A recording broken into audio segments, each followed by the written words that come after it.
সম্মানিত মুসল্লি একরাম, আজকে আপনারা যারা এখানে ইসলামিক আলোচনা শোনার জন্যে এখানে আপনারা বসে গেছেন, আপনাদের কপাল ভালো। আমি আপনাদেরকে ছোট্ট একটি গুরুত্বপূর্ণ বিষয় আলোচনা তুলে ধরব। আশা করি আপনারা সকলে মনোযোগ সহকারে শুনবেন।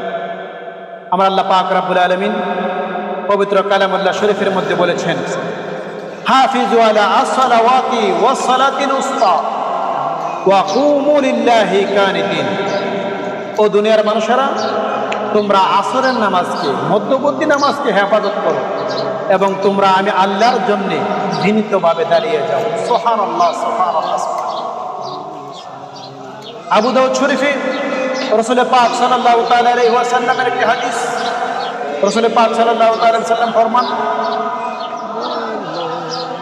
যে ইজা উদখিলাল মাইয়িতুল কবরা